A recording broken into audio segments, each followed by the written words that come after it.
Good morning, everybody. I'm Jen Jones. I lead the Total Rewards team here at Premera Blue Cross. Thank you for joining us today. We have a really exciting event. I'm super excited to introduce you to our panel speakers today. We're going to be taping a podcast live. We have a small audience here at Mountain Lake Terrace, and we have a number of folks that are joining us virtually as well. Welcome to all of you. I'll introduce the panelists in a minute, but first I want to talk about why we're doing this event. Many of you know that May is Mental Health Awareness Month, and mental health is a very important topic for us here at Premera. Statistically, almost half of adults will face mental illness in their lives. And that's important as we think about our role here at Premera, helping our members live healthy lives, as well as our employees. And these are our employees here today with us. So it's also an important topic for me. So I've dealt with anxiety most of my adult life. I have family members that have struggled with mental illness, substance abuse, and even suicide. So it's very personal, and I'm going to guess that just about everybody here has had either themselves or a loved one that has struggled with mental illness. Yet we don't always talk about it. So that's what we're here to do today, to start, is by talking about mental health openly and honestly. We're really working to break down that stigma that can prevent us from talking and getting the help that we need. So we want everyone here to know that you're not alone if you are struggling right now, and we want you to be open to accessing the support that you need. So now let's get on to our panelists. We have an awesome group of speakers here today. The podcast that we are taping is called Speak Your Mind. And we have the hosts of Speak Your Mind with us today. First, let's start with Riley Sheahan. Riley, many of you may recognize, is one of our very own professional hockey players playing for the Seattle Kraken. And this last winter, Riley was featured on our Hockey Talks campaign that we partnered with the Seattle Kraken on, where he talked with some of his teammates about his experience with mental health. And we found out that Riley is, in fact, very passionate about the topic of mental health, and we wanted to get to know more about that. Riley flew in yesterday all the way from Buffalo, New York, and we are very happy to have him here. As an anecdote, he's also a relatively new father, so congratulations on that. Then we have Tyler Smith. Tyler Smith is Riley's co-host on the podcast.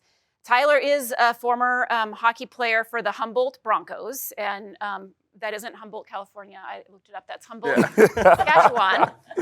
He is one of the survivors of the 2018 bus crash that tragically took the lives of 16 players, coaches, and staff members. After surviving that event, Tyler has dedicated his life to being a mental health advocate, and he's talked really openly about his recovery, both physically but also emotionally. He does speaking engagements like this one, and he has his own clothing line, Not Alone, featured on his hat, and I would encourage you to check it out. Really awesome sweatshirts as well. And Tyler flew in from Calgary today to be with us, so very grateful for that. Then we have Richard Taylor Jr., and this is actually his second speaking engagement that I've been involved with here at Premera. Richard is a sought-after mental health advocate and motivational speaker. He's published 7 books. He's on the board of directors of Eastside NAMI, which stands for the National Alliance on Mental Illness, and he hosts his own podcast as well, Between the Dream. He joined us for Suicide Prevention Month a year and a half ago, and we're really, really glad to have him back. He's also been partnering with Premera to create blog posts and social media content for our Health Source blog and mental health pages. So welcome, Richard. And then last but certainly not least, we have our very own medical director, Dr. Josephine Young. Dr. Young a little applause for Dr. Young there too. We like that too. Dr. Young is a pediatrician with over 30 years of clinical experience and is also, she's a passionate advocate as well for mental health as a physician, but also as a mother of 4. So thank you all so much for being here. Thank you for being here today. Riley and Tyler, I'd like to start with the two of you. I'm hoping you can each spend some time and tell us about your own journeys with mental health and what brought you to creating the podcast that you have. Riley, why don't you start off? Well, thank you. Thank you for the kind introduction. And I think this is so amazing that you guys are all here. It's such an important discussion. And I think now we all understand how effective moving forward in the mental health space is. So thank you for coming. So for me, I guess my journey sort of, when I look back on it, it all sort of started, I guess, when I was 15 years old. I really grasped that hockey could turn into something that would be really important for me. And the goal of becoming an NHL player for a kid growing up in Canada was crazy. Crazy to think that could turn into something real. So 15 years old comes around and people start coming to the games and watching me play, and spotlight was a little bit on me. And I never thought there was stress involved or pressure involved because it's what I wanted to do.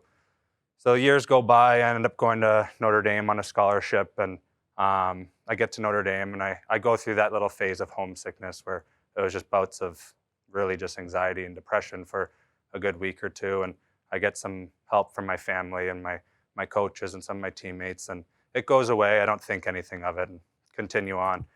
So the end of that year, I get drafted to the Detroit Red Wings in the first round and 21st overall, and it's unbelievable. I get to spend that day with my family, and it's just another step closer to sort of getting to that dream that I always thought of. I'd play road hockey every morning. I would play hide and seek with my teammates in the parking lot during tournaments. I would watch Leaf games with my dad. It's everything I thought I wanted. So time passes. I start to notice that my behaviors off the ice. I was drinking a lot. I was really engaged in the social scene at school. My grades started to fall back, and I was focused a lot on hockey, and things were going well, but there was just these weird habits coming around that I wasn't really happy with. So my college years go by, and I signed my first pro contract with the Detroit Red Wings, and I report to their minor league team, and everything's going great. It's what I want to be doing. I get to play my first NHL game that year, and everyone's there watching, and it's just another one of those moments that I look back on and think it's unbelievable. I'm a kid living out his dream. So I guess from that point on, I start to sort of live that mold of a hockey player where I feel like I have to fit in with the guys. I have to do these things. I feel the pressure of drinking and living hard and making some decisions that I wasn't really happy about. And I end up getting in trouble with the law and charged with the DUI, driving down a one-way street the wrong way where I could have killed someone. I could have killed myself. And at that point, it was a really eye-opening experience. So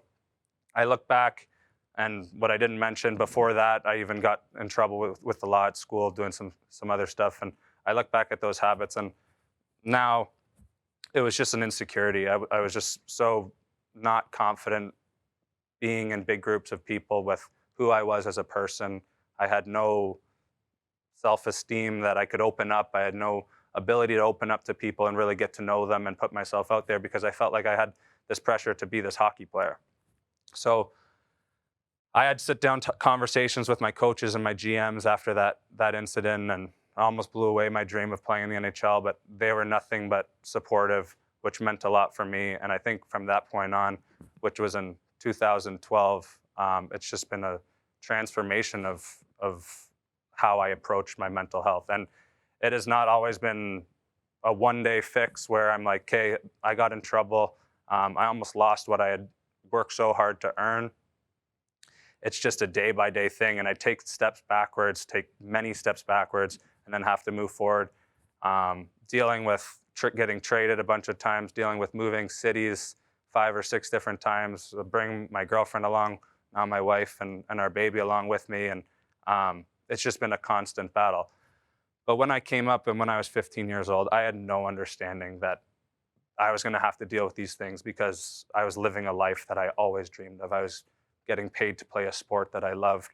I was playing with some of my idols. So that, I guess what really stuck with me was it's not a one-day fix. And you see it on social media. You see it, all these different things being brought up to you like, oh, do this and you'll be fine. Do that.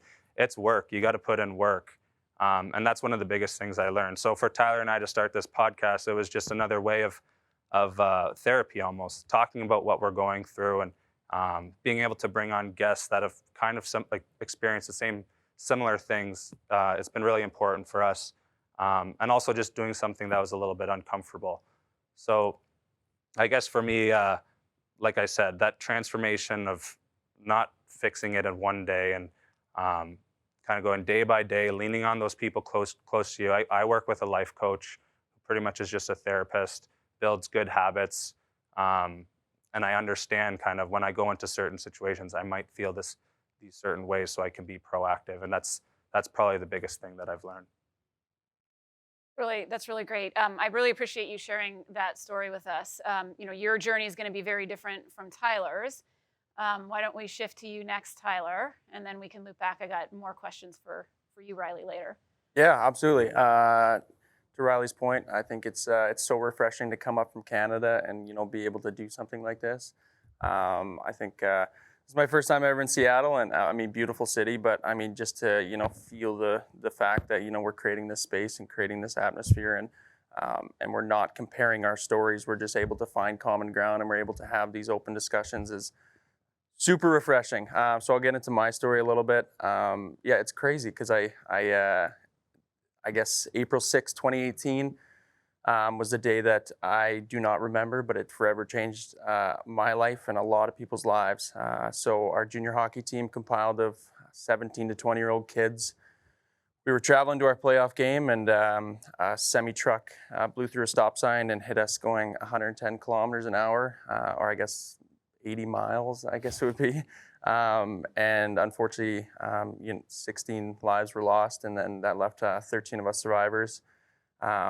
I have no recollection from that day, which I think is probably the biggest blessing in disguise you could ever imagine. I know there's guys that survived and can remember waking up, and I can't imagine the mental and emotional injuries from that. I'll go over a little bit about my physical injuries as well, but it was a day that, I mean, it changed Canada. There was $16 million raised in a GoFundMe for us. School shut down. It was a day that, I mean, you saw multiple NHL teams. We had idols and Canadian icons come visit us in the hotel. And it was just I remember hearing stories about, when people found out. And I think it's weird because it's very bittersweet. Because I actually kind of enjoy hearing where people were in a weird way. My parents were traveling to go get my brother's new truck, and they got a text from one of my best friends, and he said, "Did you hear?" And my parents were like, "Hear what?" Like, we're just going to get a new truck. And that's kind of when it unfolded. And believe it or not, even though I didn't remember anything from that day, thank goodness my mom's had the same phone number since I was a baby, because I was able to be in the air ambulance and call my parents. And I think that was probably the moment that just had so much relief for them, being able to know that your son is alive. I was on the phone, and I guess I was just a classic, get here safe. I'm okay, like, don't worry. And I obviously wasn't. I suffered a stroke that day. I suffered 2 broken ribs. Broken collarbone, which required surgery, that led to pretty severe nerve damage in my left arm. When I woke up, my left arm was pretty much dead, and I had no idea what nerve damage was, and I really don't wish that upon my worst enemy. I had 6 inches of my small intestine removed, which is very odd, punctured lung, broken shoulder blades. So I wasn't hopping out of the hospital bed, to say the least. I mean, I remember kind of waking up and starting to come to, and my parents did such a good job of, edging me into the fact that this just happened. And obviously those 13 days in the hospital were very tough. I think for me, not being able to go to the funerals of 16 of the most amazing people you could ever meet, I think that the hardest part was we were that special team. It was so interesting because we were a group of good hockey players that just loved the game, but we were also just damn good people. Our coach, Darcy Hogan, who we lost as well, just created such an amazing space. I mean, we had so much fun coming to the rink every day. I have a tattoo on my arm, and it's every day is a great day to be a Bronco gentleman. Just like something like that, he would come in and he would just say his dad jokes, say that, and I think he just, being able to be a part of that space, it obviously made things so much tougher, but it's refreshing to know that I was able to experience that with, these incredibly special human beings. And as the days moved on, I think it was I'd never been through mental health experiences. I never understood grief. I never understood trauma. And for us, I mean, this was a trauma that was on a national scale. It was every time you pulled up Twitter, every news station, you know, people were dropping stuff off every day. I mean, the support was, I think, something that helped us get through a lot of the days, but it was also tough because I just wanted to crawl into a hole and not come out. But also I wanted to, in some sense, let people know that I'm okay. Like I'm trying my best, I'm doing my best. But those, you know, those weeks and months following were incredibly unique because I had no idea how to take that first step. I had no idea how do you grieve the loss of 16 people. How do I think to myself, you know, I'm trying to answer these unanswerable questions. I'm sitting there every day and I'm like, why am I here? You know, like, why is Stephen not here? Why is Darcy not here? I mean, there's 16 families that are completely broken, and I'm thinking to myself, well, what gives me the right to go out into society and put a smile on or go have a laugh? You know, like I can't be doing that. Like, that's not fair. Like I said, there's 16 families that are forever broken, and I'm still here. It just didn't make any sense to me, and I had no idea how to navigate that. And I think, I mean, as time went on, I'm so incredibly grateful for my parents. My mom said she was hovering, which she was a little bit. She took some time off work and, you know, took me to physical therapy every day and got me through those days. But I can only imagine how many times she looked at me and asked me how I'm doing. And I just gave her the classic, you know, I'm fine. You know, don't worry about me. Just keep moving on. And I think that's, from their perspective, I couldn't imagine, just because I think they obviously knew their son was in so much pain. But how do you bring that out? Because they were also in a ton of pain. I think we were all trying to navigate this grief process in a very odd way. My parents both have incredibly profound stories as well. My dad's an amputee. My mom was adopted. Her mother committed suicide when she was 12. I mean, like, but as time went on, we were having these conversations. You know, it was refreshing to have those conversations. But for me, I mean, growing up as a hockey player, I didn't want to show any weakness. I didn't want any shame attached to me. I just wanted to move on. I wanted to let the physical stuff heal, and I thought the emotional and mental would follow. I honestly thought it was just, this is perfect. You know, like, I can just focus on the physical and everything else will be good in the meantime. But it's not the case. That summer was tough. I think I really relied on, you know, even just as a 19-year-old kid, you shouldn't look forward to Fridays and Saturday nights of drinking with your friends as much as I did, but it was a time where I was able to just be free. It was a time where I was able to just free my mind from every thought and then wake up and be like, that was so much fun, you know, but I was blacking out every night. And once again, my poor parents, I mean, how do you have these conversations? But luckily, I mean, they came up to me and it was like, you just got to chill. You just got to relax and decompress. And but actually, you know, the physical stuff was going really well, and I moved on and went and played for the Broncos again, surprisingly. I think it was 7 months later, I went and suited up, and the only reason I went back was for everybody we lost. That was the only thing that was driving me to move forward. There was 2 other boys that went back and played, and, you know, to be able to put that jersey on and be able to do that for them was something that I can forever be proud of and forever cherish. But after 10 games, I mean, I was just not having fun, and people could see that. And that first moment where I realized that I needed to start taking care of myself was when I told my billet parents. For anybody who doesn't know about a billet family, it's the family that you live with when you play hockey somewhere else. And I had these 2 amazing billet parents, Paul and Nancy, who had been billeting junior hockey players for 15 years. And unfortunately, we lost our billet brother, Parker Tobin, who I lived with. And obviously, they're grieving as well. But they could also see that I was not doing well. And when I told them that I wanted to step away, I think, you know, being able to have that hug with Nancy and being able to, you know, have her look me dead in the eyes and say, you promised me that you're going to seek help.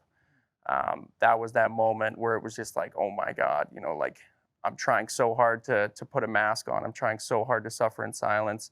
I'm trying so hard to just have these surface level conversations so people know I'm fine. But at the end of the day, this is starting to really boil up and hurt my relationships and the people around me as well. And that was that moment. I think that is ultimately a big reason why I'm here today. I never anticipated doing anything like this. Believe it or not, I hate talking about myself. But, being able to do the podcast and being able to public speak and being able to do, the clothing line now, it's just something that is just so refreshing for me to know that, these conversations are allowed to happen now. And, being able to be a part of these conversations and promote that vulnerability and promote the fact that you're not alone is just so refreshing. And I once again appreciate you guys for being here and wanting to listen. And I'm sure I'll get a little bit more into the more stuff I learned and the many lessons I learned along the way. But that's kind of just a little gist of my story. So. And I have to say, I'm thankful for your Billa mom. Is that how you say it? Mm-hmm. That she said, "Promise me you'll get help." Mm. Right? I mean, that's really powerful. Before we move on to Richard, how did the two of you come together? I don't know if I heard that from the story. Did I miss that? So no, when we started, I guess I started the podcast, and Ty was our first guest or second guest. First guest? Well, you did your story. So then, so first guest, and then it was such a great episode, and we had so much fun talking with him. And it was like, why not do this together? Because the other guy that we were doing with was kind of like in and out, and he didn't really understand the experience that I had, not like just kind of in a weird way. And Ty was just awesome. So yeah, the relationship blossomed, and then now we've 17 episodes later, I think. So yeah, it's been going great. That's great. Okay, well, Richard, I want to move on to you next. I know you have a story of your own that then has led you to be the mental health advocate and speaker that you are today. So share with us. Most definitely. Your road. First and foremost, Riley and Tyler, thanks for having me on with you guys today. It's been awesome just watching you all's journey and seeing what you all are doing with this space. So I think it's awesome. I love what you stated. You said that, this is never what you expected to do, because that was me. That was me. I was a highly touted athlete coming out of high school, so I thought football, NFL was going to be kind of my jam. But born and raised in Chicago, Illinois, and so for me, my story kind of got started when I was 10. I was bullied because of my weight very early on, and so at the age of 10, that bullying led to one event in particular to where my bullies had me in the bathroom and they were picking on me. And that day I went home just playing back the memory of that moment and remembering the words of, "We can do this because people like you don't know how to defend themselves, so we do with you as we please." That day I went home full of like anger and hatred and frustration towards myself, not even them. Like something that I couldn't change at the time, which was my physical appearance. And I had this thought where I said, what if I could just cut some of the fat off of my body and everything would be okay? And in that moment, it was the opening to the doorway of self-mutilation. And so for the next 10 years, 10 to 20, it was this battle that was really interesting. I didn't talk about it much, right? There were times where I tried to, and I come from a community, which I think a lot of us do, which is this conversation, well, a multitude of conversations, not just one, right? For some of us, it's what happens in this house stays in this house. For others, I grew up in a faith background, so it was you're not praying hard enough, you're not close enough in your faith. My grandfather's the son of slaves from Possum Trot, Mississippi, and I was told that he went through too much, and I don't know what it's like to be sad, or I don't know what it's like to be depressed. And so all of these things kind of just played over and over in my head. So I stayed quiet and silent with my struggles for a very long time. By the time I was 13, I was pretty much in this battle of what is my purpose? Why am I here? And so in that constant battle of that, it led to what it transitioned from just cutting to suicide attempts, and then starting to try and find like access to different lethal means. Interestingly enough, though, once I got to high school, shot up in height, became a standout quarterback, started getting scholarship offers galore my freshman year, and everything changed on the external. Internally, I was still struggling though, and I didn't let anybody see it. I love what you talked about, Tyler, when you said the whole mask concept, right? Because that's a big part of it. So for me, outside, everybody saw Richard, the quarterback, making the city newspaper each week, making all city, and I kept that persona on, but internally, I was constantly seeking validation, whether it came through the form of relationships, like you said, how do you, partying on the weekend, how do we spend that social time? And so that was a huge part of my life throughout the high school phase. Senior year, even though I was going through the suicide attempts with nobody knowing, it kind of started to spill over, took a hit on the field. From that, woke up in the hospital, and the doctors telling me that they ran some tests, find out that I have, at the time, a heart murmur. And this was during the time where athletes were either collapsing on the field or the court, heart arrhythmias, and all of these issues. So every scholarship offer that I had got stripped away immediately. And in this, I just felt like a failure. So the imposter syndrome piece came up. My mom and dad did not make a lot of money. And so for me, like, I felt this immense amount of responsibility to be the one to like change life for them. And once I found out I wasn't gonna be able to play football anymore, I think that transition, that's where it really like started to change for me. Ended up going to college at Northern Illinois University, and my life spiraled out of control over the span of 18 months during that time. Literally walked onto the campus August of 2006. And by January 2008, I went from 200 pounds to 370 pounds, dealing with like really bad physical health issues. One point in time, my blood pressure was like 302 over 256. So like beyond stroke level. And I just wasn't caring. Like I was so depressed that I did not care. You couple that with the fact that, you know, when we go through traumatic situations, or when we deal with, like myself, I dealt with high anxiety and depression. And so I was at a point with the suicide to where I just always felt like I just want to feel a little bit of life, and I don't care what form that comes through. And so one of those forms for me came through romantic relationships. The most important one at the time being the one that lasted for that year and a half, and I became the victim of domestic abuse. And I was okay with dealing with being abused because I felt like at least I had something to connect myself to. And then you couple that with the fact that I was failing in school on academic probation 3 semesters straight. Dr. King Day of 2008, I think that was kind of like the culmination of everything for me. And I just snapped. It was a particular incident that happened with the person that I was with during that time. And we lived in the same dorm hall on the same floor. I just finished washing dishes. We're in a huge argument where I know everybody who's on that space can hear it. And my final words before I blacked out were, if you don't give a care about me and nobody else cares about me, then I don't care about myself.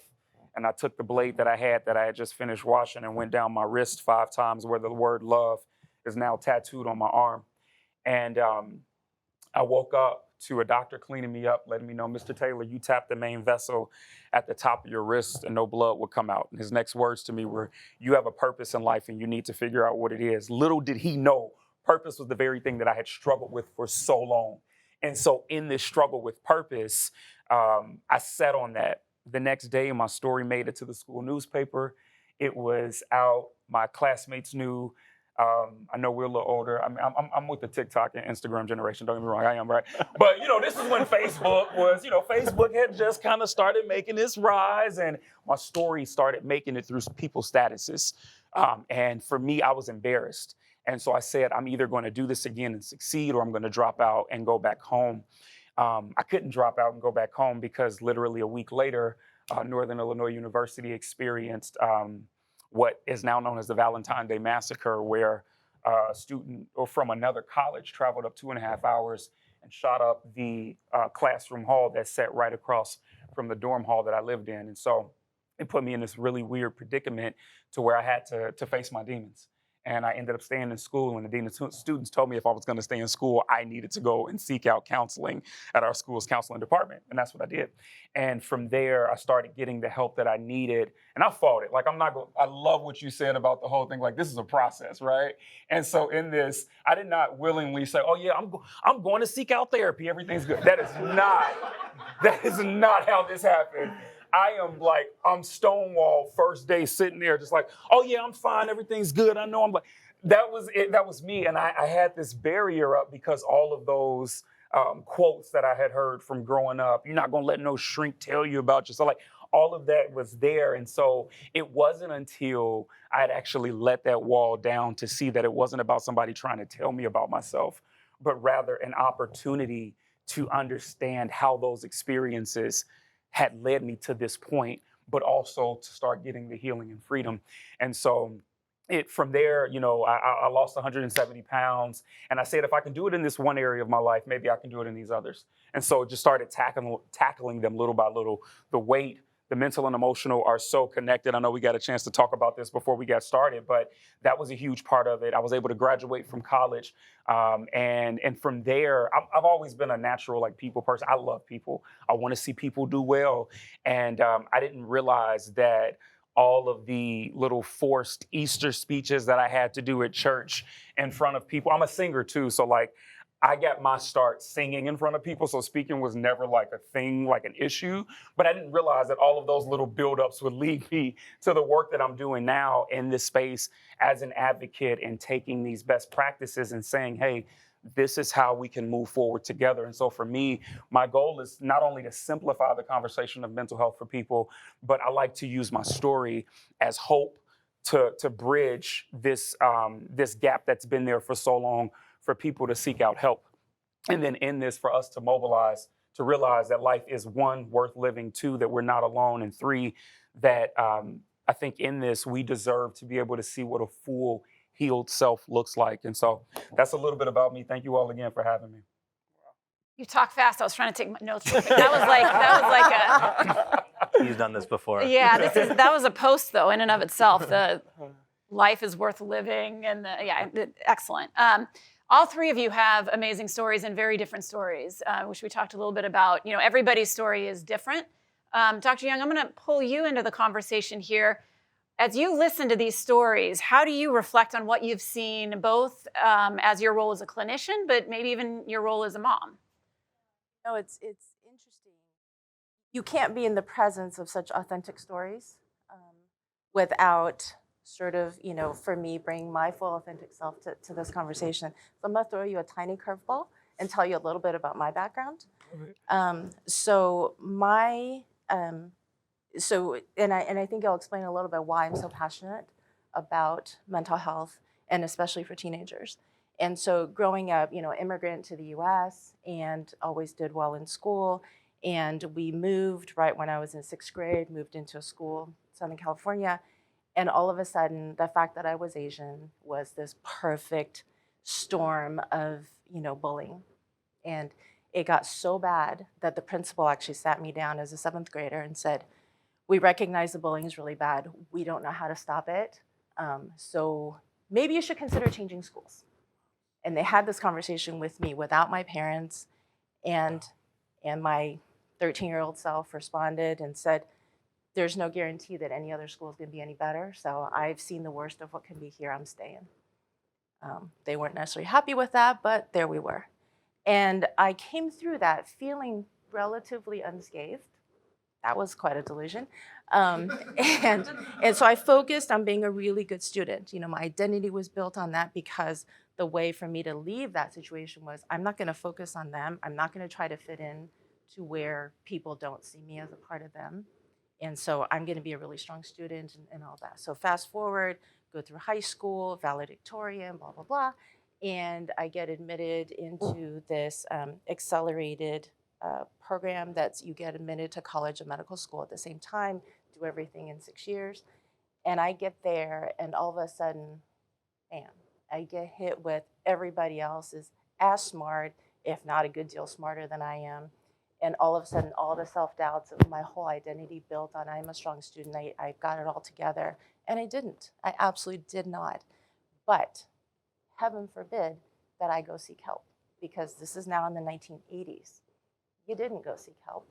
You weren't necessarily seeing other people talking about this. And I was in this program with 50 other kids, all, valedictorian was a given, straight A's was a given. You know, so many of us were struggling, but we were not about to tell anybody, because we were all going on to be doctors. We didn't know how that was going to impact us professionally in the future. So we couldn't tell. It was a secret, you know, or we would talk to each other, but we couldn't share with any, at least we felt like we couldn't. And there were some dark days. There were some dark days where I seriously thought, maybe the only way to put an end to all of this is just to put an end to it. And I never went as far as making any attempts, because for me, it was the connection to my parents. I knew that my parents could never tolerate if I had done something like that. I couldn't do it to them. So they were ultimately my lifeline. And, you know, and as I was struggling with school and everything, they're like, you know what, if it doesn't work, come home, it's fine. You know, you can be a doctor, you cannot be a doctor, whatever, it's all good. And they didn't realize how badly I was struggling, but for them to provide me with options was a lifeline that they provide. I actually didn't share with my parents until a couple years ago that all this happened. And they're like, oh my gosh, I had no idea, you were carrying all this. And so for me, it's been since then looking back, recognizing that, yeah, during college, I went through a period of depression, but was not diagnosed at the time, was not treated at the time, and really spent, I think part of what helped me through was investing my time helping other fellow students that were struggling in the same way. And somehow we found our way through it together.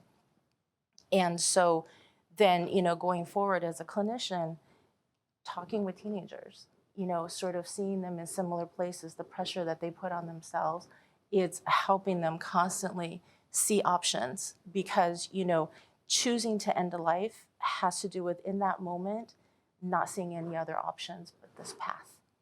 And it's that decision in that moment. And so the more that we can stay connected and help everybody realize that, hey, you have options, so that in that moment, there's another path. So for me, that's where that passion comes from, because of recognizing back then I should have sought help. I maybe could have and just didn't realize it, but helping others sort of see that. And also helping all the adults in the lives of kids. Like, you never know when somebody's gonna turn to you in that moment. So reach out, be there. You don't even have to offer the perfect advice. You can just be there, hear them, connect in that moment, so they know at another moment they can come back and connect with you again.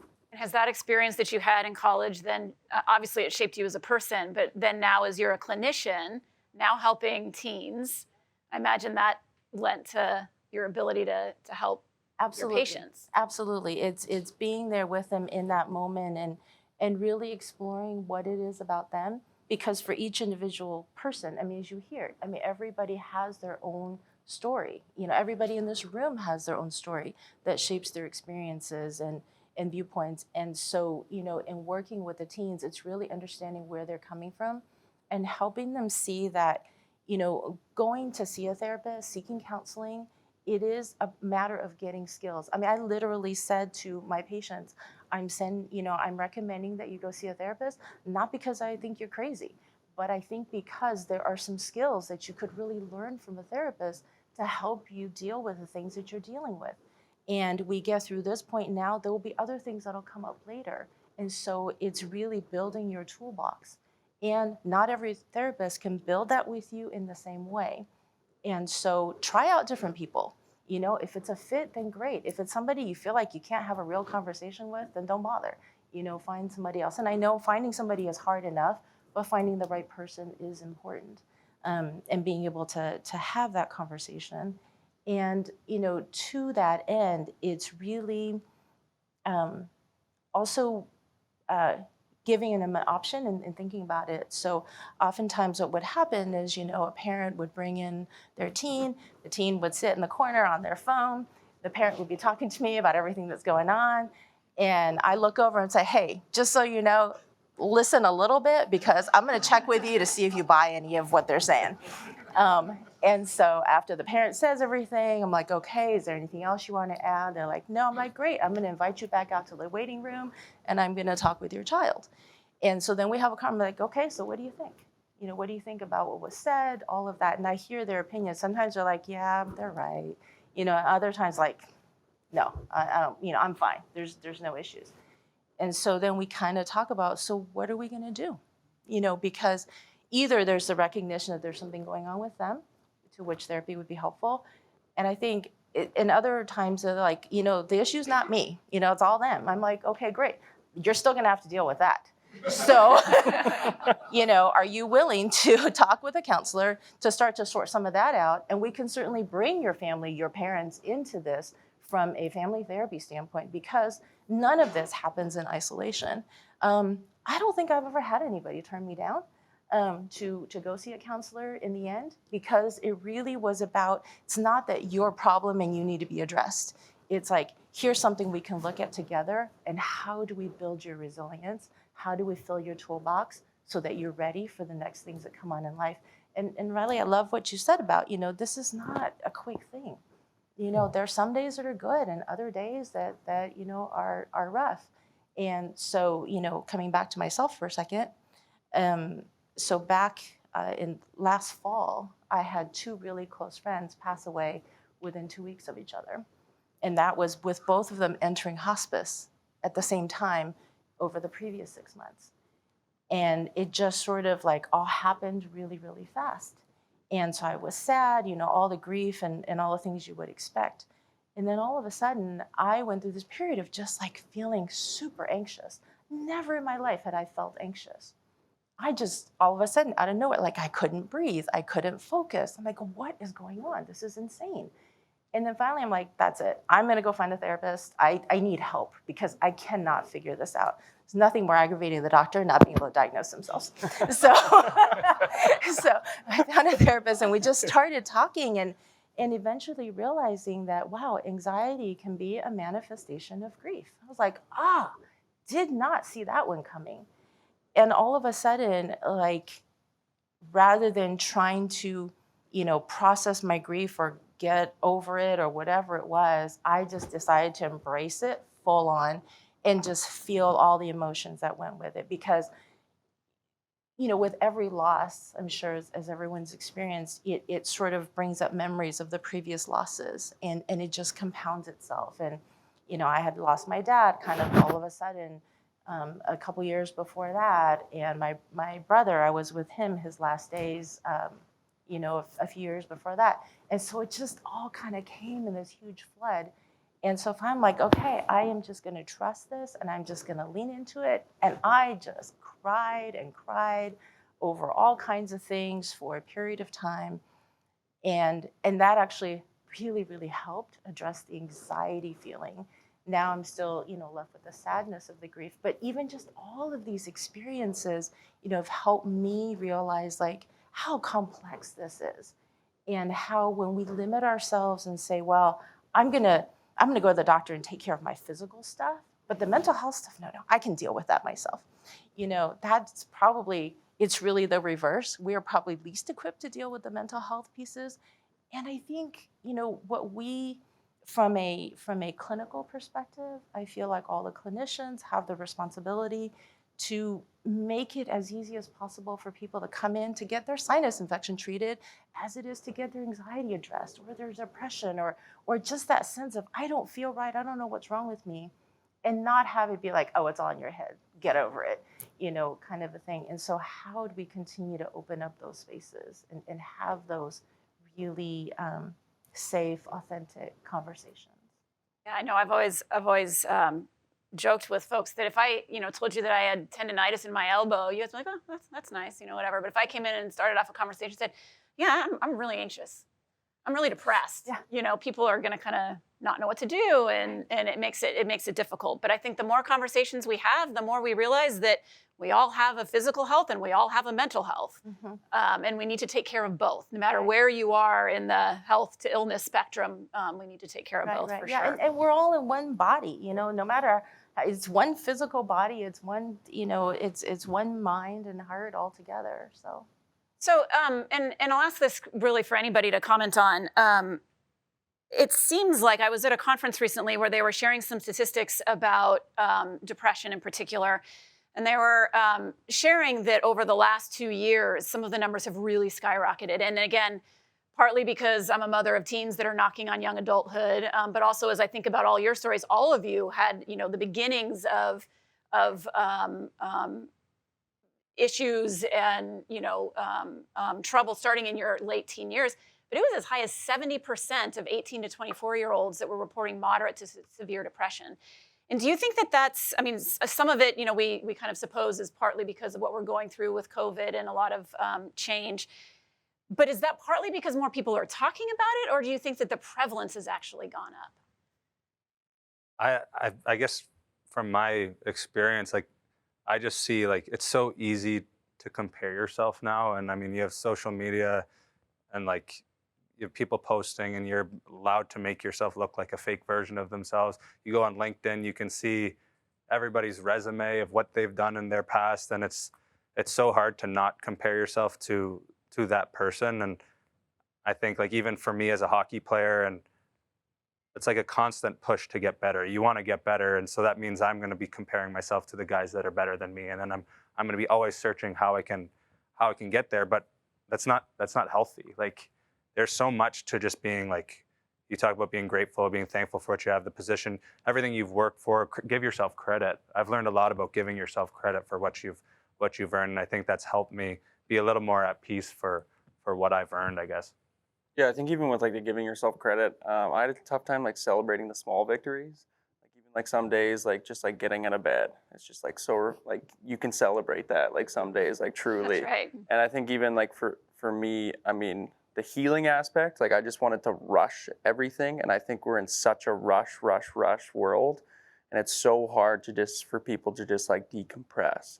And like I even got a question on a podcast with one of the other survivors, and he said, you know, everybody's been like, oh, screw COVID, we're done with COVID. And hey, don't get me wrong, like I do want to get back to real life, but he said, you know, what did you improve upon during COVID?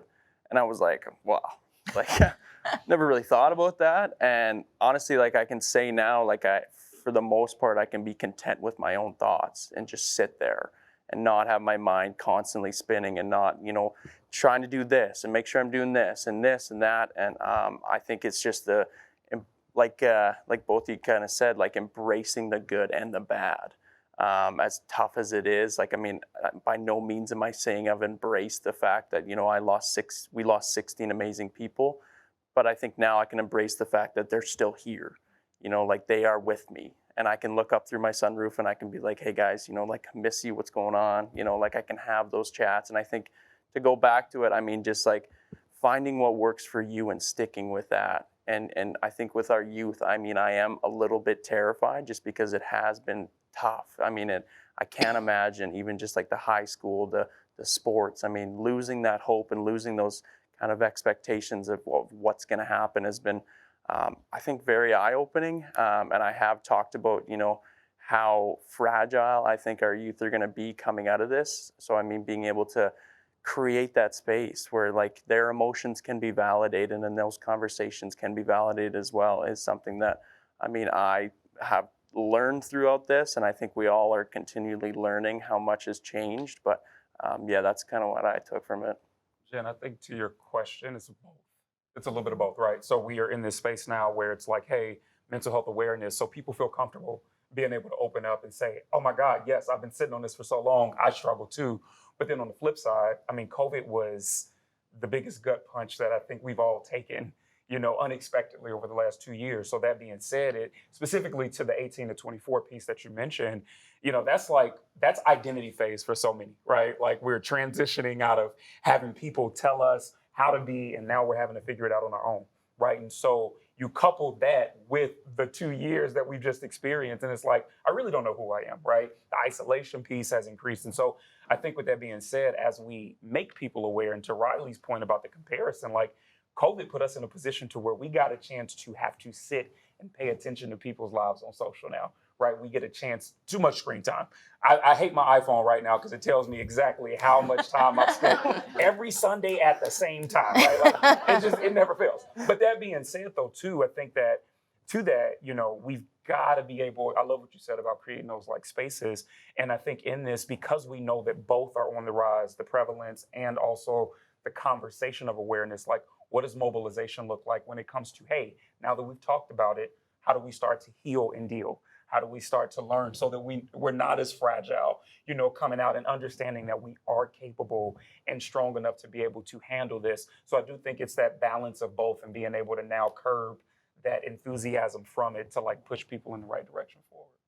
Yeah, for sure. And I know a lot of folks want to kind of demonize social media, and I think it does play a big role. But one kind of realization I had with my own children recently is that it's yes, the perfect, you know, silhouette that you see of people on social media, but it's also the time that would have otherwise been spent on maybe healthier things, right? So for my kids, if they're just sitting there scrolling, they could be engaging with their friends. They could be establishing those relationships so that when they have those ups and downs in life, they have that network to catch them and support them. And so that's something I've been thinking about a lot too. I want to pivot to something that I was excited about having the three of you in particular on our panel today, and that is kind of gender stereotypes around mental health, right? So, I mean, I can't thank you enough for being, I mean, again, I'm going to go stereotypical here for a minute, but you think, big, tough hockey players in particular, quarterbacks, that are being so vulnerable and so open about struggles with mental health, which we all as humans have and feel. But how has that been in terms of how did your teammates respond when you started talking more openly? How has that been? Yeah, I mean, to your point, for sure, 100%. It's tough in the male.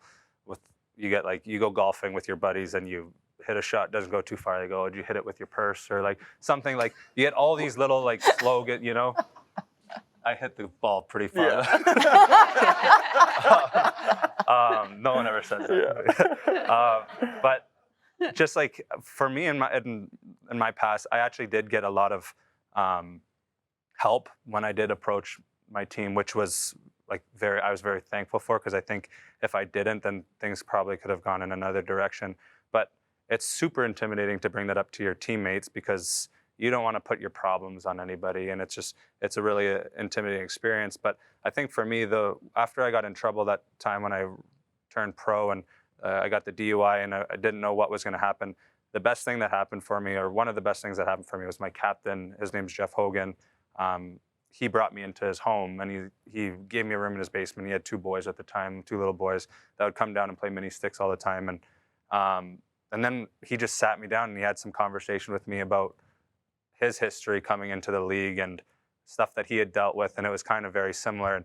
And that was so important for me, because I didn't have my parents around. I was a 20-year-old kid, and it was just it kind of just allowed me to just decompress, like we spoke about. So as hard as it is, I think you'd be surprised the people that are there for you to support you, especially for us. And again, the sports world, I think it's hard to come up to another male and be like, "Look, I'm having problems." But if someone's coming up to me, I'm 100% opening my doors, and I'm going to be like, "Okay, let's talk about it. I want to be there for you." And I think that kind of goes across the board. Yeah, one of my best friends actually sent me a TED Talk one time, and it was about, being a good listener. And I was like, okay, well, we listen every day, classroom, work, whatever it is. And I think we kind of underestimate the power of listening, especially in a conversation. And it talks about how, being a good listener really does dictate how good of a or how good that speaker will speak to you. And I was like, wow, that's so true. And I think for me, I always took, my relationships and conversations for granted to a certain degree. I love social settings as well. I love being with people. I love meeting new people. But I mean, I was so good at just having surface level conversations. And I can't tell you how many times now I've cried with a group of my buddies. I mean, even before COVID, we had a get together with one of our friends, and one of the songs came on from, it was me and Stephen Wack's favorite song from that Humboldt team. And song came on, and I would usually kind of just push it off, keep dancing. I'm feeling pretty good.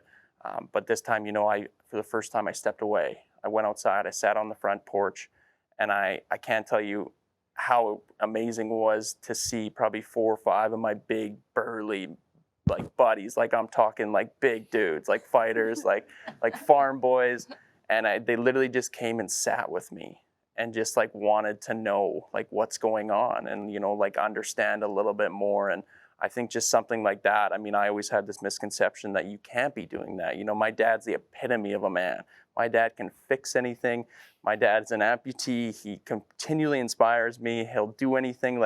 I'm talking the epitome of a man. And it's not like he ever just, said, no, don't ever talk about it. But it was just we just never had those conversations. But I mean, 2 Christmases ago, I get home and he's in the garage waiting for me.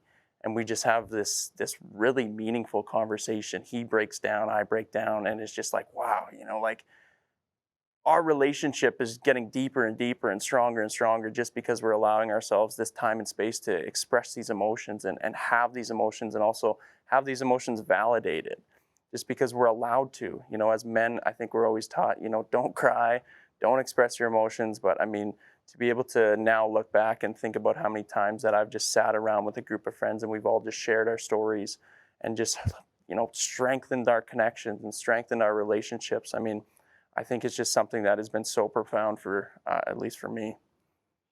I love what you said there on the back end of where we are now. And I think that's true. I'll be honest with you. Mine wasn't like that at all, though. Playing football in high school, college, it was labels. You know, like if to your point, if you cry, you're soft. Man up. The labels of being gay, right? Like, and so like all of these different conversations that came, and I think that created a very unhealthy cycle for me. But with that being said, though, those motivated me to really start pushing back. And it wasn't until I found my voice after being healed and going to therapy and all of that. But that being said, I'm trying to give folks now, and I love this, it doesn't necessarily need, like my philosophy is, you know, we learn about our mental health so that we can learn to be proactive rather than reactive.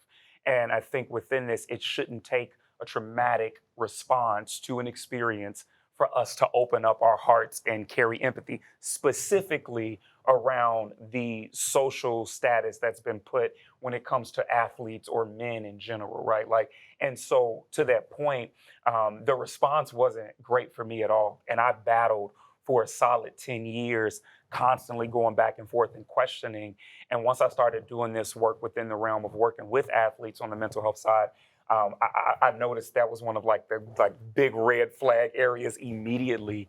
And I was like, we need to start tackling this, right? And so I love the fact that you carry it from this fact that like folks saw your story and were like super empathetic. And while I think that that's great, I'm like, let's carry the same heart when it comes to the fact that it doesn't need to be this. When you see your teammate crying and maybe they can't express their emotions, or maybe you see your colleague in a space where they are weak, whether it's from a chronic illness and they are struggling to keep it together at work or whatever the case might be, because I think it extends beyond just the sport. It's also within our daily spaces as well. You know, whether you're a welder or a mechanic, like we all carry these emotions and we have to be able to discuss them and embrace and have that empathy. And so mine wasn't a great experience, but because of it, I've literally tried to use it as a positive to really help change that narrative. Great. So I want to talk a little bit about treatment because I think one of my goals here today is, yes, to open up the dialogue, but also to make people understand that there is help out there, right? All of you have mentioned getting professional help. I know I have. I have a therapist that she's the best ever. I've known her for 20 years. But what was that like engaging? And it's not necessarily therapy, right? But treatment in general. Like, what were those things that helped you to get better? And what was that journey like? I know, Richard, you talked a little bit about it, how you went into your first session like, oh no, this isn't for me. But when did it click that it was for you? And how did you find those things that really were most helpful? I think for me, it was a lot of like realizing that I wasn't crazy, right? A lot of it was the deconstruction of labels, right? The deconstruction of everything that was said, having to go back to the root cause of being bullied for the first time.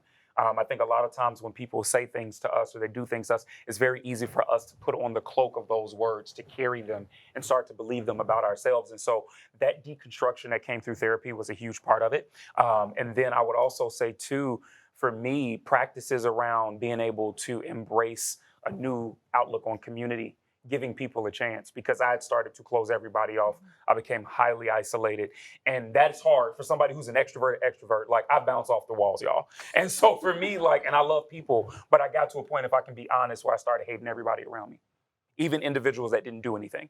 And so I think that being said, having to, one, stay open to the idea of giving people a chance, but then also, two, the identity piece. You know, I was right in that space of that 18 to 24 when all of this bubbled over. Riley, you kind of mentioned it too, like you were 20, right? Boom.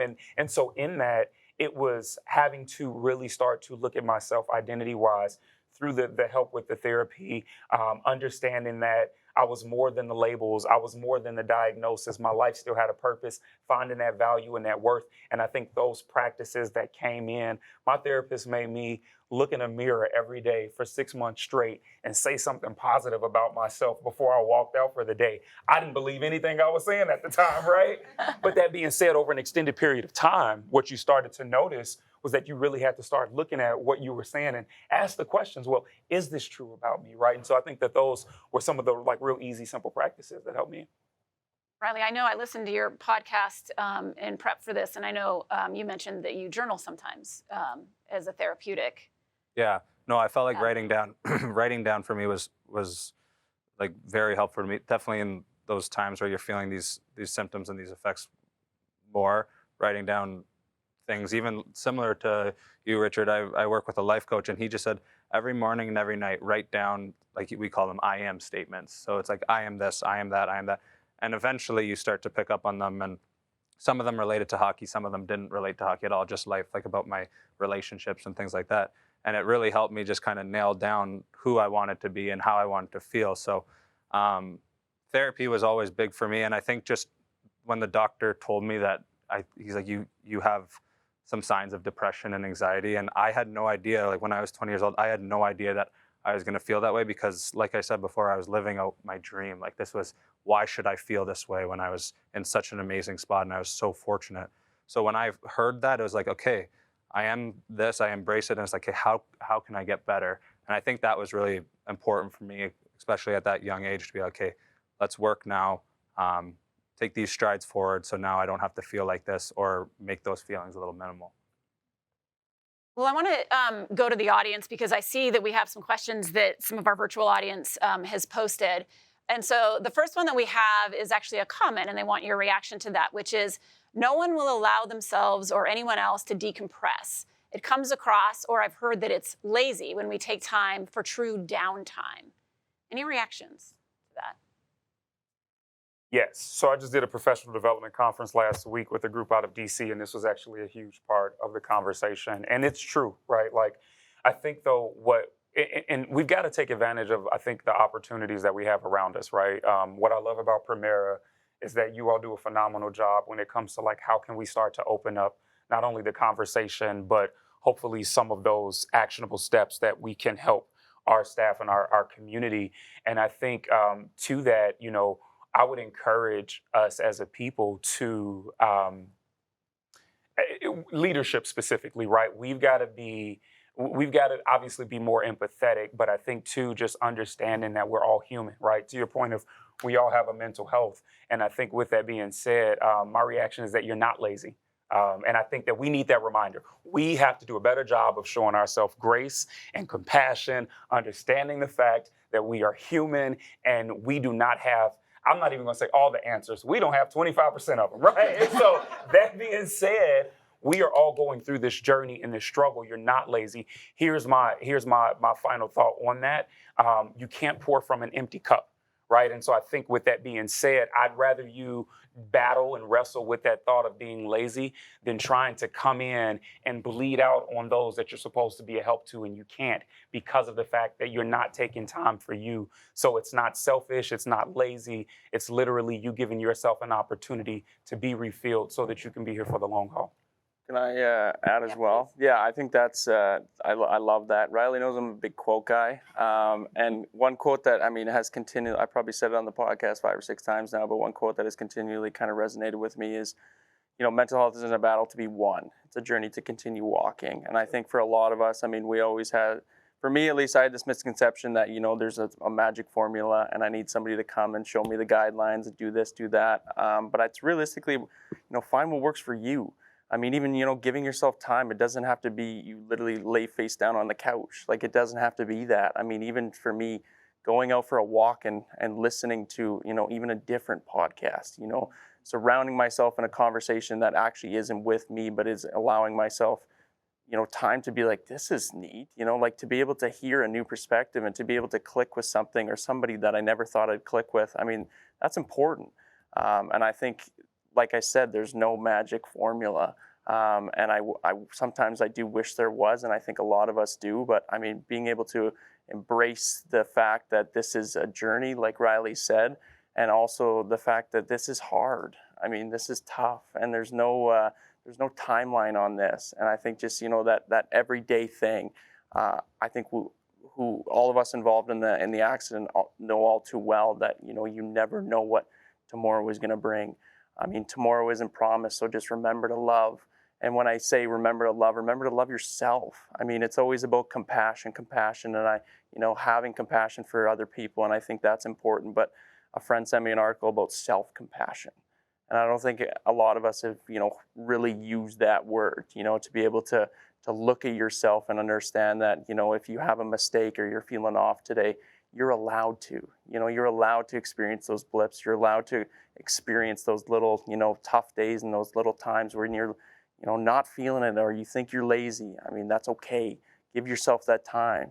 This isn't, this is quite the journey. So It is. It's a marathon, not a sprint. Right? Exactly. In life, for sure. I think one piece I would add to what you've both said too is that I think part of it is if we can change the narrative just around the terms that we're using. This is not taking a step back. This is not downtime.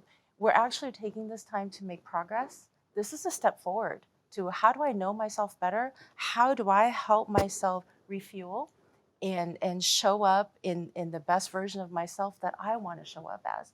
And so I think if we even start to reframe some of the terms we use around it, I think it will help maybe gain greater acceptance. And yes, absolutely, the self-compassion piece is huge. I know. I mean, a lot of people that know me, I'm a total task checklist, and so you get to my weekend and I'm like, okay, here's my list. And I've learned that Saturdays, a good chunk of that day needs to be napping. Like that's just love it. that's just going to happen because that's what I need to refuel after a tough week.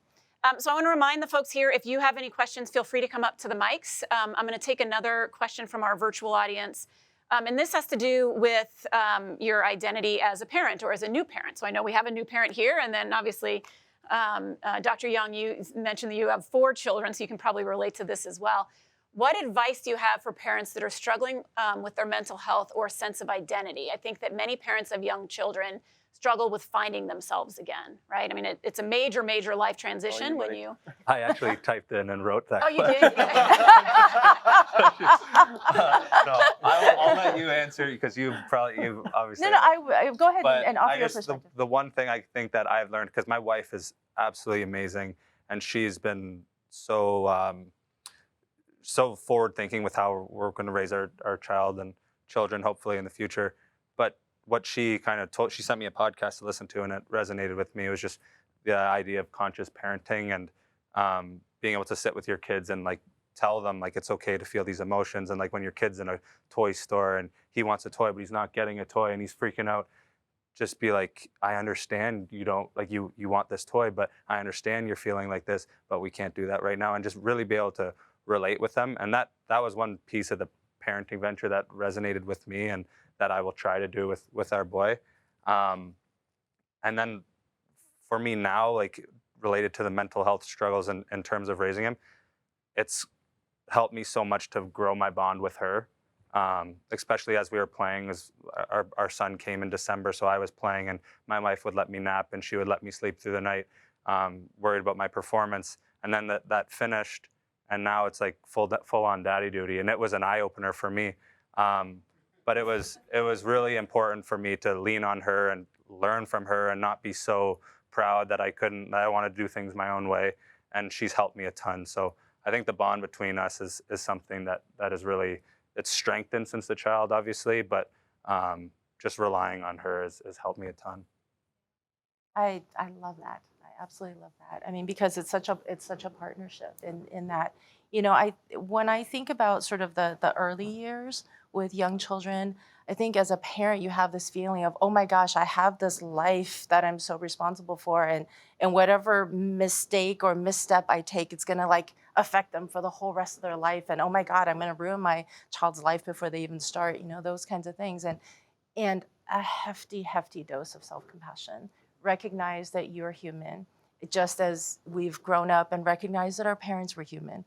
And yeah, we didn't agree with everything they did or all of their decisions, but they tried their best. And a lot of what I offered the parents in my practice were that, you love your child, recognize that, start from there.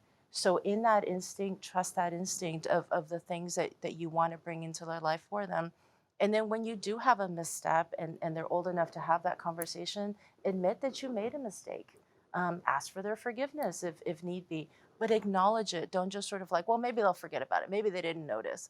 We know full well kids notice everything. And so being able to have an open conversation about it, because in the end, you're modeling those behaviors. I mean, when you think about all the things we tell our kids to do versus all the things that we are actually doing, what they're paying attention to. And so to that end, be honest with them. Or sometimes it's even saying, I know I'm asking you to do this. I know I'm not doing that. Maybe we can do this together. But it's really being as open as possible about things. And, when your kids are older, like, for me this round, when I decided to go see a counselor, I actually talked with my kids about it. Hey, I want you guys to know this is what I'm doing because this is what I'm feeling. And this has been a really strange time for me. And, just wanted you to be aware. And I think sort of at different ages, obviously, it's all in very age appropriate ways. But I think part of that identity as parents is, I think if we can stop and not try to be perfect, we recognize we can't be perfect. And just that additional pressure takes away from the joy of being a parent and sharing that time with your kids. And if you're not sure what to do in the moment, go play with them. Go play a game, go toss a ball, whatever it is, whether you're a professional athlete or not, just engage with them in the moment, because in the end, those are the things that they'll remember. It's the feeling that they had, not even so much what you said or exactly what you did, but in that moment, because I keep thinking about it from the standpoint as my kids have gotten older. My youngest is now 17, my oldest is 27. And it's wanting them to feel like we are a safe place for them to come back to, whatever it is, and that we will always accept them for whatever happens. And quite honestly, as they get older, it takes verbalizing that very directly and not just assuming as well. I think the self-compassion is huge. I mean, I know my therapist gave me some great advice that I've really held with me to this day, which is before kids, and I think this is what I read into that question a little bit too. Before kids, I was in really good shape. Like, I worked out 6 days a week and was an aerobics instructor. I was a runner, and when the kids came, I couldn't do it all. I just couldn't. Some people can, and bless their hearts, they're out there with the strollers and But she said, you're still an athlete. This stage in your life, you might bring that piece down, and then maybe later in your life you can bring it back up. But give yourself permission to do that, because we all have multiple identities, right? And so what's hard as a new parent is so much is put into, and you want to put so much into raising that child, but you also have other identities that sometimes take a lesser seat, or you're trying to figure out how to juggle them, and they all kind of go up and down throughout life, and give yourself permission to do that. So. Right, and being able to show your kids your other identities helps them too. To see you in a more full picture, also. Yeah. Oh, one last comment that I'll make. For new parents especially, don't discount the impact of sleep deprivation, because when you're super tired, it's so much easier to be down on yourself and be critical and all of that. When it feels overwhelming, actually take Jen's advice, go take a nap. It can really help a lot, and no joke. Okay, I'm gonna go to a live question. I'm short. Thank you first for everyone being here. This has been an amazing panel. The question I had is, when you take that first step to find a counselor, find a therapist, particularly that connection, whether you're a person of color, a woman, you're LGBTQ+, trying to find someone who understands you can be really difficult. Any recommendations of how to start, resources, organizations that may help guide that conversation? A tough one. Yeah. Yeah, I'm thinking over here. I mean, I think I'll start with a very preliminary answer, which is start that conversation with your primary care provider, with your doctor, with somebody that you trust. If you don't have that particular relationship with your doctor, or it's hard to get in with them, then talk with friends, people who look at healthcare similarly as you, that you trust their opinions, and see what their experience has been. How did they go about finding somebody? And even if you end up being referred to somebody who says, oh, I'm not taking new patients right now, sorry, then say, great, can you tell me, refer me to somebody who's maybe similar to you or has a similar style, all of that. And then when you actually get that first appointment, think about who you are, what do you need, what's important to you, and then be brave enough to put that on the table and say, this is what I'm looking for. Can you do this for me? And if they can't, then they can't. Or even just how they answer that question will tell you a lot. And be brave enough to move on. And be right? brave enough to move on. So I just had a recent experience with one of my kids who needed some therapy, where our first shot at getting a therapist wasn't a great match. And she was like, oh, I don't want to hurt her feelings. And I was like, I know, honey, but you need to feel connected to this person and feel like you're getting something out of it. And we have made a switch, and it's made all the difference. So sometimes it takes that extra effort, but stick with it, because once you find somebody, it's really worth it. Mm-hmm. Thank you.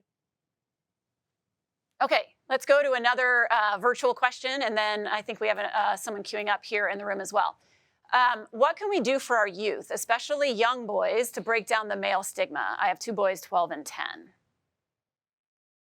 Yeah, even for me, I mean, I'm obviously learning a lot still, and I don't have kids or anything, but I was fortunate enough to coach a youth hockey team this year, and I received an email after the season, and one of the moms of one of my favorite players sent me an email and just said, Solomon struggles with severe anxiety.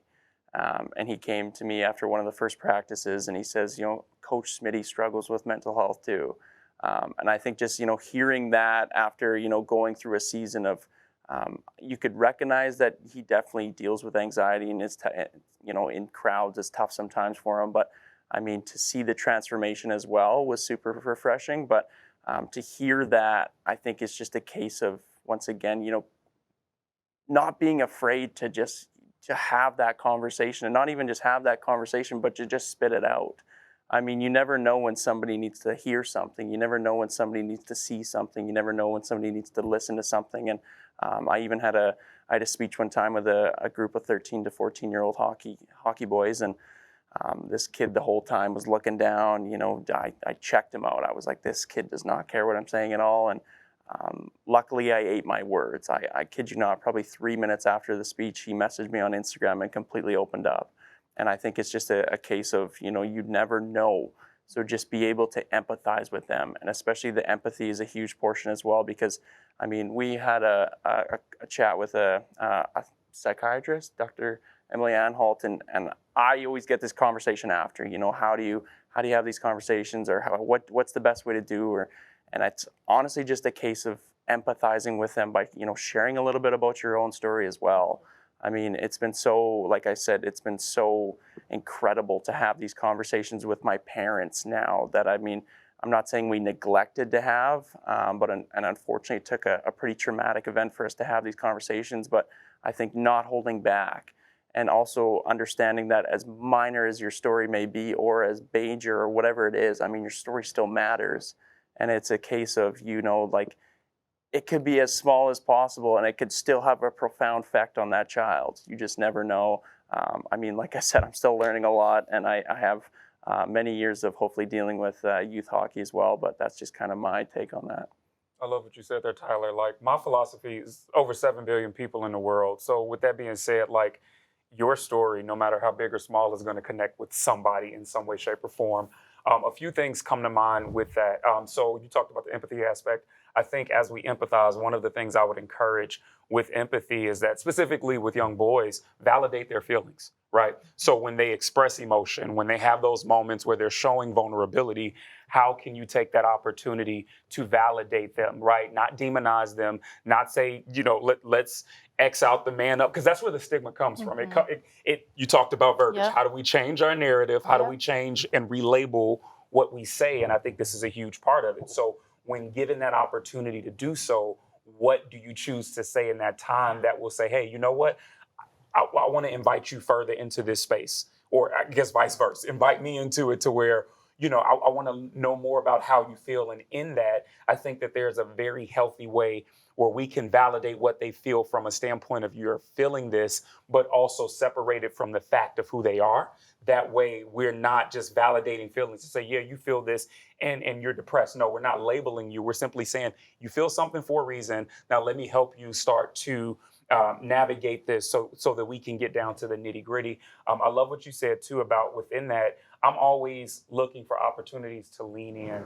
Specifically, so I ran a big mentoring program back in Chicago before I moved up here. And that was one of the things that I really started doing. I love you mentioned the whole listener piece, right?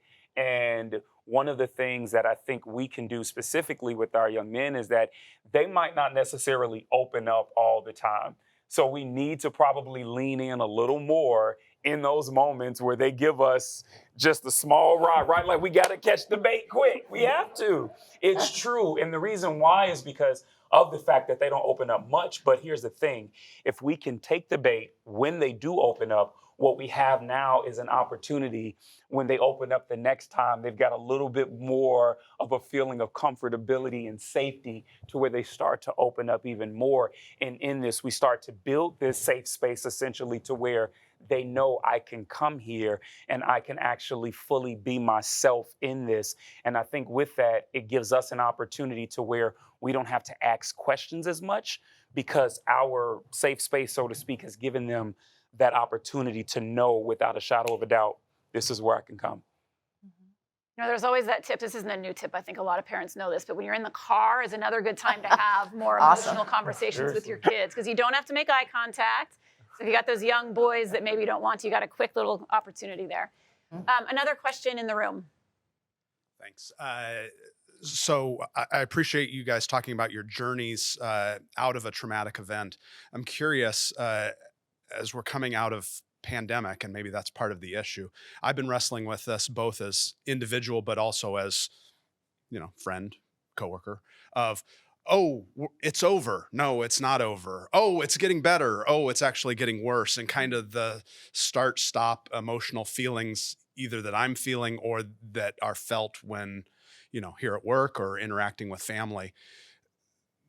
There isn't going to be that victory is announced. And I was curious whether you had any advice talking about journeys of how we can think about this, the next several months, next several years of how we journey together coming out of this traumatic time. Yeah. Oh, go ahead. No, I guess the one thing that kind of came to mind there, and I know Ty, with we touch on it a lot, and then with your clothing line, you even touch on it, is that idea of vulnerability.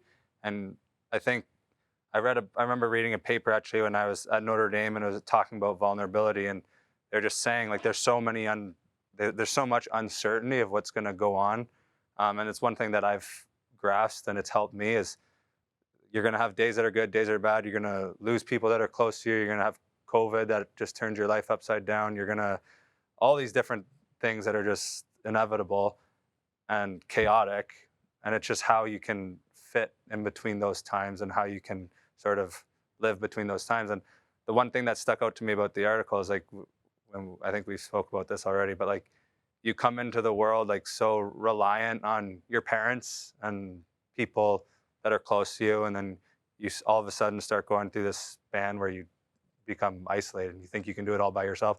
Then you start to get a little older, and now you rely on your doctors and people that are close to you to help you live and whatnot. And it's well, why can't we just rely on each other during that bulk part of our life? So I guess for me, and we talk about connection and community, I think just relying on those people close to us during those times that can kind of help push you through.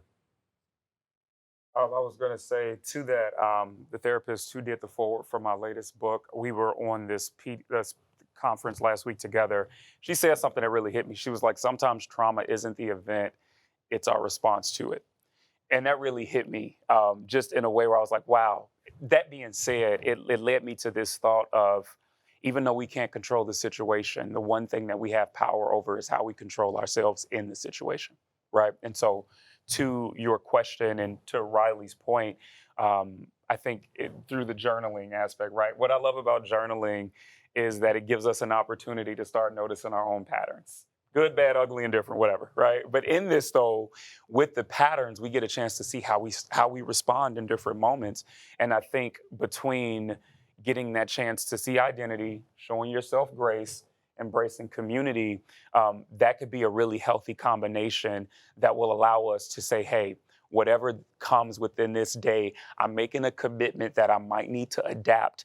And in this adapting, it's okay because it's still going to lead me to the goal at the end.